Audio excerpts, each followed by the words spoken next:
I was got a question for Dr. Mack? Several of your phone calls. Now, look, I know there's very short time between, when I get a chance to talk and when the break is.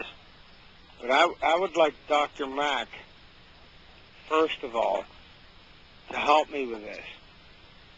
I have a friend whose wife underwent a near-death experience. She wants to divorce him. Why would a near-death experience cause a divorce? I don't know. I mean, I think that there are a number of kinds of experiences that people have that are so profound that it can change their whole life, their whole sense of their relationships. I mean, I would have to know a lot more about it, but there are a lot of people who have had abduction experiences who end up getting divorced too, because it means there's a whole new dimension in their lives which a spouse may not be able to go along with. I mean, you have to know the individual situations. I mean, I see it all the time when families have a great deal of conflict and stress when one person's had the experience and the other hasn't, and it does create strain and does require that the spouse adapt to it's as if you have a new person that they're married to. So, but I mean, you'd have to. I don't know that person's own situation, but I mean, it does happen. Thank you very much for your call. Okay, we're going to go straight to the phones. Janice in Wakefield, Vermont. Janice, you're on the air. Hello. Hi, Janice. Hi, Whitley. Yeah, you're on with me and Dr. Mack. Yes, good evening, gentlemen.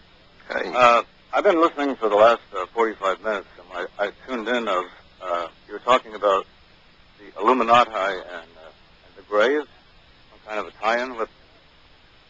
Okay, well, we weren't actually, but that sort of came up in the conversation. But sure, what's your question? I've been researching and pursuing the Illuminati for about 15 years. Benjamin Franklin was an Illuminati. Yeah, it should be understood that, by the way, that was an order of the Masons. I mean, it's not exactly a secret. Well, I'm not saying it is. I was pursuing this in California when I was living there, and I worked myself up from the first degree to a 32nd. Mason? Not all 33rd degrees are Illuminati, but all Illuminati are 33rd for some reason, whatever. Right. Okay, now what is your question? Well, do you gentlemen, are you assuming that the Illuminati are part of a link between intelligent forces, intelligent beings that roams the earth and have communication with a certain number of humans? Well, this touches on a pretty good question for you, John, and the question really is this. Is there any kind of organized level of human contact anywhere in the world, and let's include the indigenous populations of the world, between us and whatever they are? Are the Greys aliens? Are they whatever they are? Is there any point at which this contact kind of works? Is it organized? Do people understand it in some way, somewhere? I don't have any evidence for that. The closest that I ever see to that is that sometimes several experiencers, when they get together, will start to compare notes, and they will be able to identify beings that they've encountered that are clearly, at least in their perception, similar or the same as what someone else has encountered. Oh, I know that group, I know those, and then they'll start buzzing with each other when you get the experiencers together about certain beings that they seem to know in common. That's the closest I've ever heard to what you're asking. My query and my quandary is if there's a common good for mankind relating to these creatures of beings, I would think it would benefit NASA and the whole space program that they would be pursuing this and bringing it more. I mean, this is the end of the millennium, and there's a lot of conversation and feedback with this. What are you asking here? I want to kind of help you on this thing. Well, is there going to be a communion between us and these I see where you're going. Okay.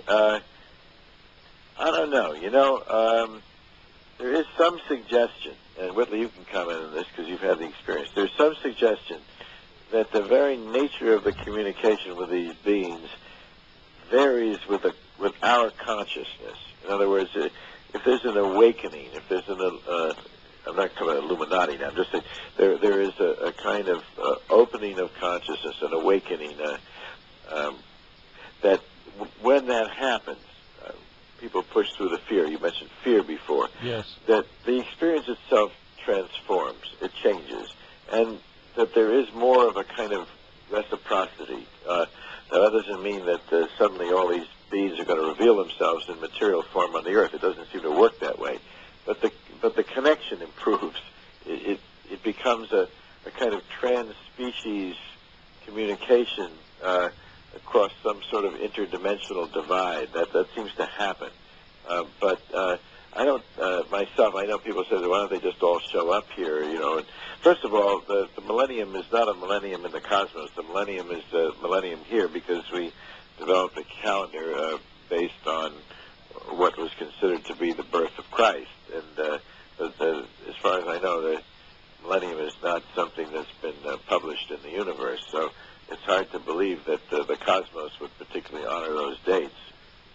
But as we open, I think as we broaden our knowledge, as we open our consciousness to the existence of other beings, we will have more communication beyond the earth. That's my sense.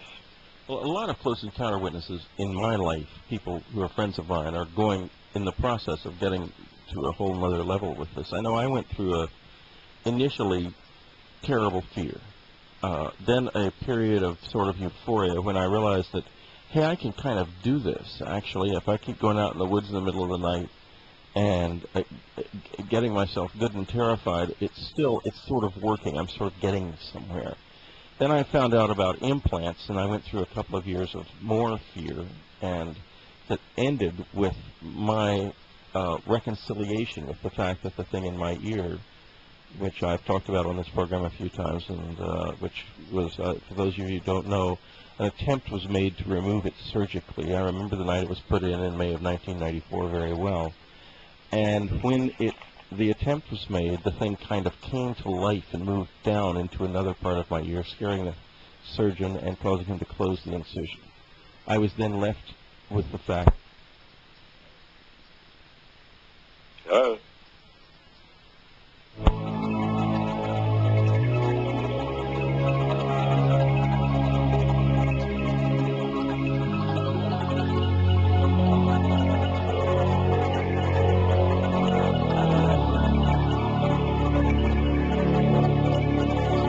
Okay, this is Whitley Strieber. I am back with my ears blown out. I just went down. The ISDN line blew. Unfortunately, as John knows very well, and as the radio network is getting used to the fact that if you're going to have a close encounter witness in the midst of all of this electronic equipment, weird stuff is going to happen a fair amount of the time. Inevitably.